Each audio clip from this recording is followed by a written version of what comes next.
Hey, A to Z English Podcast listeners, it's Jack here. And we just want to announce that we are now on WeChat. Our WeChat ID is A to Z English Podcast. That is A to Z English Podcast. One word, all lowercase. And if you join the group, you'll be able to talk with me. You'll be able to talk with Xochitl. And we can answer your questions. We can read your comments on the podcast. So we'd love for you to join us and be active in our WeChat group. Our WeChat ID is A to Z English Podcast. Thanks. See you on the app.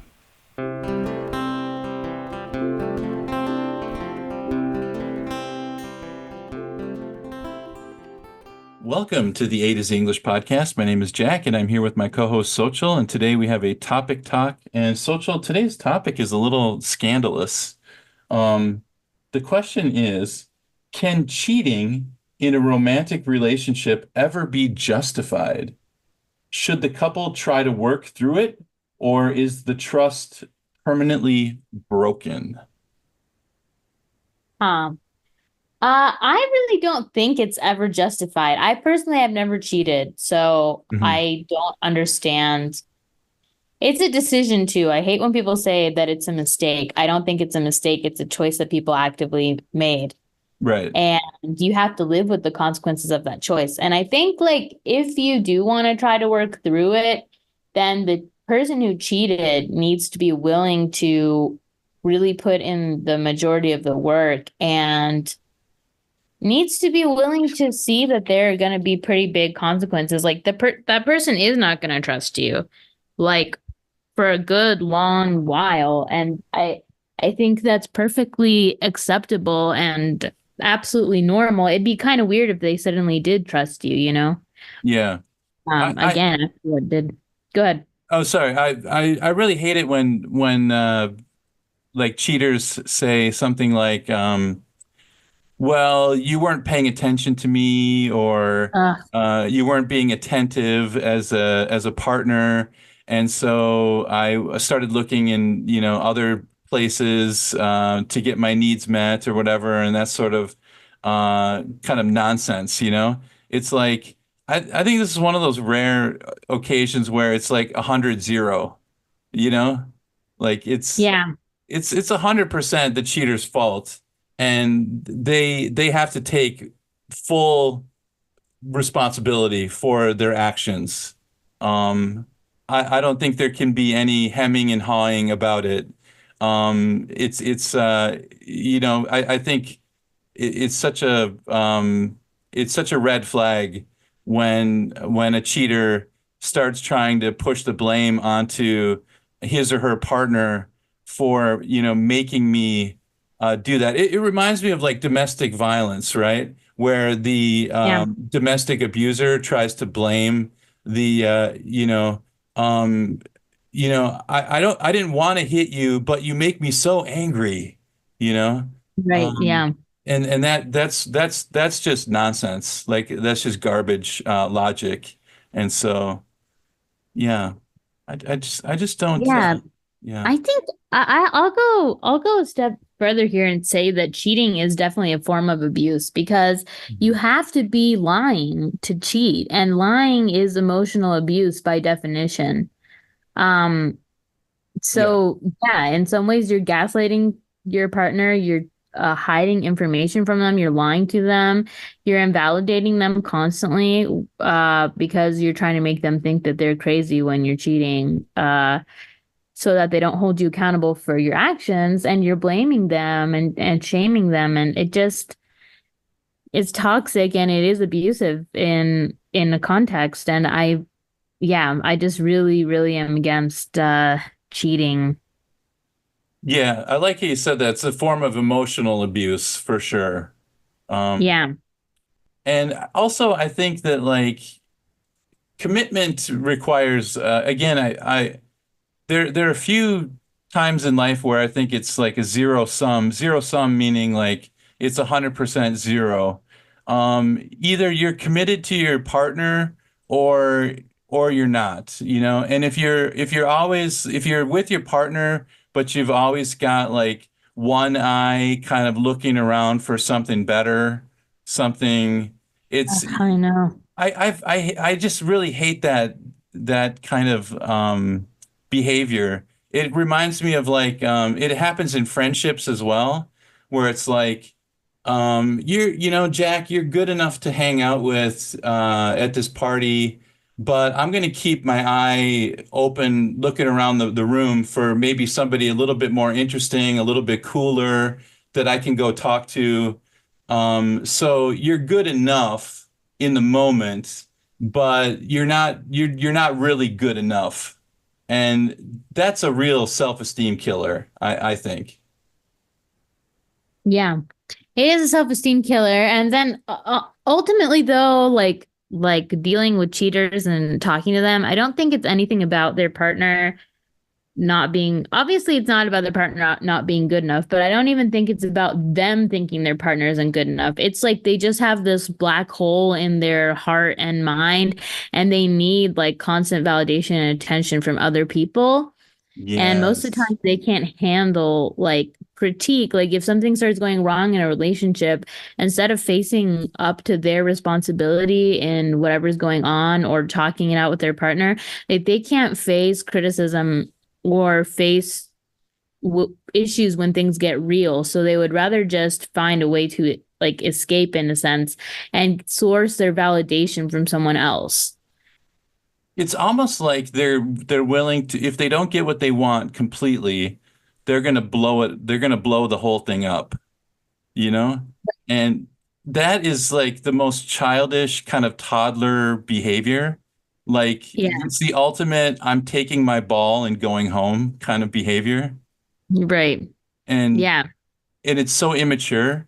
I think ultimately the second part of that question was, should the couple try to work through it? I honestly don't think I just think I don't think you can come back from that, to be honest. Or at least I know that I personally cannot come back from that.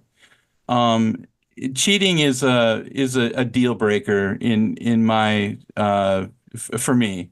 So if I were in a just hypothetically, I mean I'm married. I've been married for 17 years, happily married. But if I'm just thinking hypothetically in like a dating situation or something, if that happened to me, I would just cut my losses and find a new partner. Like that's ultimately where I kind of land in it. What about you? I think I that I how do I say this? I think that people who stay and try to work through it, like a lot of times they get almost worse judgment than the cheater, like people calling them stupid and stuff. And I think that's so mean because they're already like a victim of this horrible situation and they're really, I don't know, forgiving people, I think. But at the same time, I I do think you can't come back from it. And even if you choose to try to work things out and try to come back from it or whatever, I personally think um it's like you can't. Like you will always remember when they cheated on you, and it'll always affect your self-esteem, and you're always going to be wondering like where they are and what they're doing, and you're gonna start behaving like a person that you don't recognize sometimes, I think. Yeah, you're gonna turn into As somebody you don't want to be, like the kind of paranoid, um, looking under every rock for some kind of evidence, and it just consumes your life, and you're not really living at that point. You're more consumed with this relationship, and Mhm. nobody deserves to have to live like that. No, no one should have to live like that. So yeah.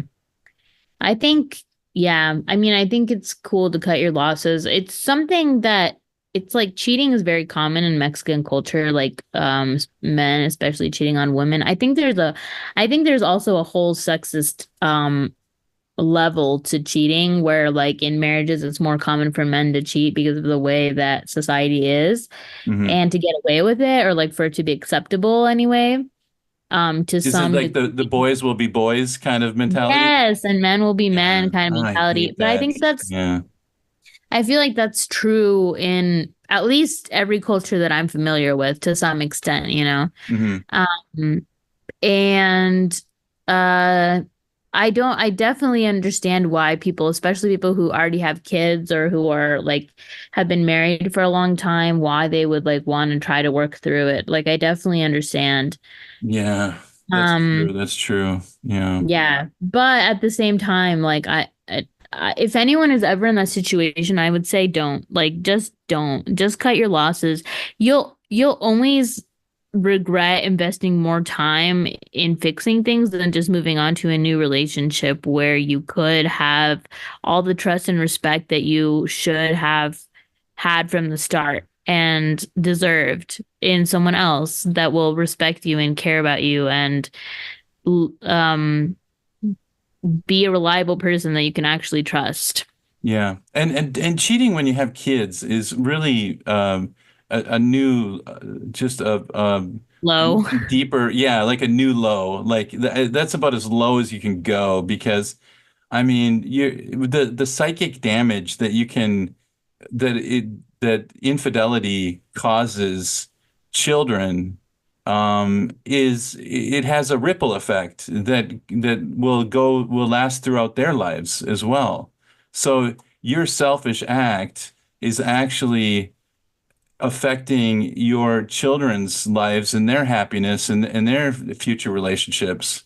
So even from that point of view, it's almost just inexcusable.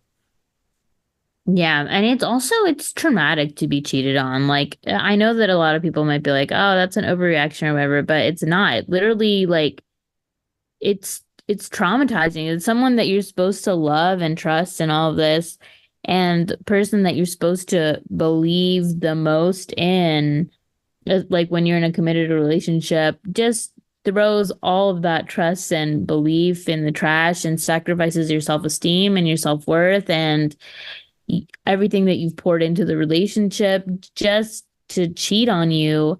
It is very traumatizing. And so it's like someone can be so selfish that they don't